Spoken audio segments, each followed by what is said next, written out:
Israel Lebanon तनाव के बीच एक और मोर्चे से चौंका देने वाली तस्वीर सामने आई है। सीरिया बॉर्डर पर तुर्की और रूस ने जॉइंट पेट्रोलिंग शुरू कर दी है। तुर्की के राष्ट्रपति एर्दोआन का यह एक्शन उसके बाद हुआ है जब उन्होंने कहा था कि वो जरूरत पड़ी तो इजराइल को उसके घर में घुसकर मारेंगे। तुर्की नेटो को सदस्य देश है और पूरा नेटो अमेरिका समेत इजराइल के पक्ष में खड़ा दिखाई दे रहा है। सवाल है, क्या एर्दोआन के दिमाग में नेटो में फूट का प्लान चल रहा है?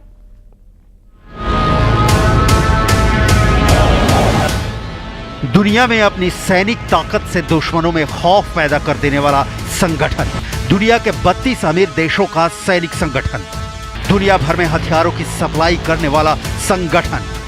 अमेरिका जिस संगठन पर करता है गर्व, उस संगठन में अब पड़ सकती है फूट। टूटेगा नेटो, तोड़ेंगे एर्दोआन। गृह युद्ध की आग में झुलसते देश सीरिया की उत्तरी सीमा पर तुर्की और रूस ने ज्वाइंट पेट्रोलिंग शुरू कर दी है। रूस और तुर्की की सेना के टैंक मूव कर रहे हैं। सीमा पर दोनों के फौज गश्त लगा रही है। तुर्की खुलकर सीरिया के उस बशर अल असद सरकार के साथ खड़ा हो गया है जिसका विरोध अमेरिका का टॉप एजेंडा है। सवाल है, तुर्की जो कि नेटो का सदस्य देश है, सीरिया के बशर अल असद के समर्थन में और इसके लिए रूस का साथ क्यों दे रहा है? क्या तुर्की के राष्ट्रपति एर्दोआन के दिमाग में नेटो में फूट का कोई बड़ा प्लान चल रहा है? तुर्की के एर्दोआन और रूस के राष्ट्रपति पुतिन के बीच की अंडरस्टैंडिंग समझे बिना यह समझ पाना मुश्किल है कि नेटो का मेंबर होने के बावजूद तुर्की अक्सर अमेरिका के खिलाफ क्यों खड़ा दिखता है। क्यों दुनिया भर के एक्सपर्ट मानते हैं कि तुर्की भले ही नेटो का सदस्य है, लेकिन उसकी सहानुभूति अमेरिका विरोधी देश ईरान, रूस, लेबनान, यमन, फिलिस्तीन, चीन और उत्तर कोरिया जैसे देशों के साथ दिखती है। इसके पीछे की वजह को समझना बहुत जरूरी है, क्योंकि तुर्की वो देश है जो ईरान इजराइल के तनाव के बीच ही नहीं, यूक्रेन रूस के युद्ध के बीच भी बहुत बड़ी भूमिका निभाने की स्थिति में है। तुर्की वो देश है जिसके राष्ट्रपति एर्दोआन ने खुलकर दो टूक शब्दों में कहा कि वो हमास के समर्थन में इजराइल के भीतर घुसकर हमला कर सकते हैं। जाहिर है ये जवाब किसी और को नहीं बल्कि नेटो के लीडर अमेरिका को है। तुर्की वो देश है जो यूक्रेन रूस युद्ध में रूस के साथ खड़ा दिखता है। तुर्की ही वो देश है जहां रूस से यूक्रेन युद्ध शुरू होने के बाद पुतिन अंकारा पहुंचे थे शांति समझौते के लिए।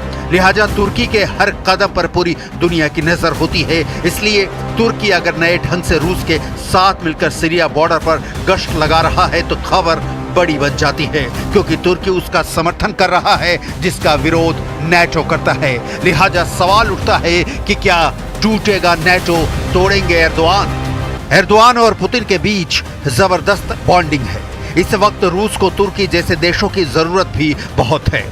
तुर्की नेटो के भीतर बैठकर रूस का समर्थन करने वाला अकेला देश है और जो हालात इस समय रूस के कुर्स्क में पैदा हुए हैं उससे एर्दोआन पुतिन के लिए सिर्फ अहम नहीं बल्कि बहुत अहम हो गए हैं। एर्दोआन क्यों नेटो में डाल सकते हैं फूट, इसकी डिटेल दिखाने से पहले रूस के कुर्स्क में क्या चल रहा है देख लेते हैं। यूक्रेनी सेना ने कुर्स्क में बने तीसरे पुल को भी गिरा दिया है। यूक्रेन के वायुसेना कमांडर माइकोला ओलेश्चुक ने इसकी पुष्टि की है। ये सभी पुल कुर्स्क के ग्लुस्कोवस्की जिले में सीम नदी पर बने थे। अल जजीरा के मुताबिक इन सभी पुलों के टूटने से रूस की सप्लाई लाइन पर असर पड़ेगा। सीम नदी पर पहला पुल जिसे शुक्रवार को यूक्रेन की सेना ने उड़ाया, कुर्स्क का दूसरा पुल जिसे यूक्रेनी सेना ने ड्रोन से उड़ाया था, सीम नदी पर रूस का तीसरा पुल जिसे यूक्रेन ने उड़ाया।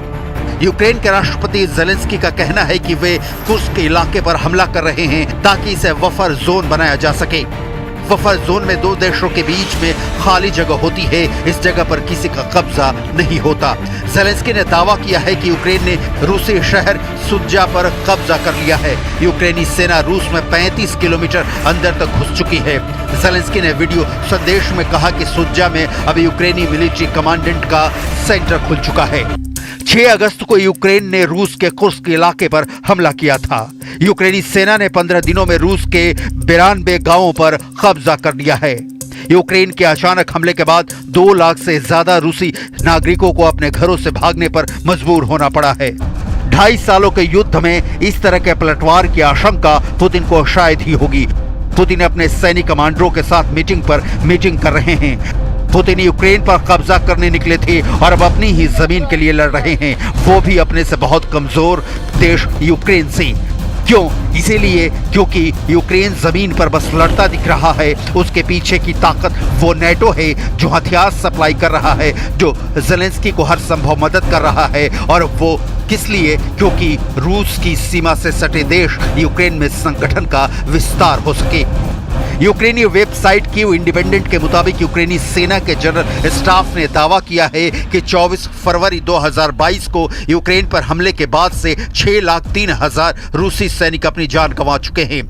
जनरल स्टाफ ने टेलीग्राम पर कहा कि यूक्रेन ने पिछले 2.5 साल में रूस के 8,552 टैंक्स, 16,542 बख्तरबंद गाड़ियां, 17,216 artillery system, 1,166 rocket system, 928 air defence system, 367 हवाई जहाज, 328 हेलीकॉप्टर, 13,902 ड्रोन, 28 जहाज और 1 सबमरीन बर्बाद हो चुके हैं।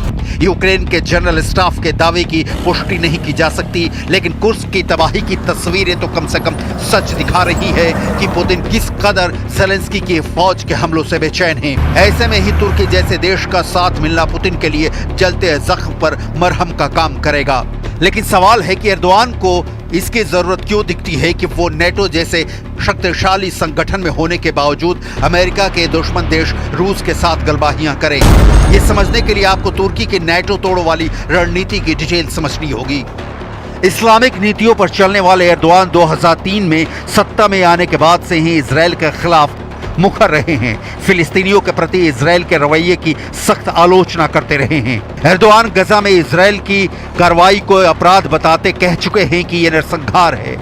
एर्दोआन हमास, जिसे इजरायल, अमेरिका और यूरोपीय यूनियन आतंकी संगठन कहते हैं, उसको लेकर मानते हैं कि एक ऐसा समूह है जो अपनी जमीन और लोगों के लिए लड़ रहा है। तो मध्य पूर्व में अपनी इस्लामिक नीतियों के कारण एर्दोआन हमास के साथ खड़े हैं, जिसका अमेरिका विरोध करता है। अमेरिकी सेंट्रल कमांड के मुताबिक अब्दुल रहमान अल मकी सीरिया में आतंकवादी गतिविधियों की निगरानी करने का जिम्मेदार था। मक्की हुरास अल दीन की शूरा परिषद का सदस्य था। हुरास अल दीन, जिसे धर्म के संरक्षक के रूप में जाना जाता है, अलकायदा से जुड़ा एक समूह है। मक्की आतंकी संगठन अलकायदा में एक बड़ा कद रखता था। इसके कारण अमेरिका उसे अपने देश के लिए सीधा खतरा मानता रहा है। हुरास अल दीन की एक महत्वाकांक्षा अमेरिका और पश्चिमी देशों के खिलाफ हमले करने की है। तुर्की के हित नेटो संगठन के मकसद से टकराते हैं और पुतिन का टकराव नेटो से तो सर्वविदित है। लिहाजा एर्दोआन और पुतिन मिलते हैं तो दुनिया को आश्चर्य नहीं होगा और इस क्रम में नेटो में टूट होनी तय है।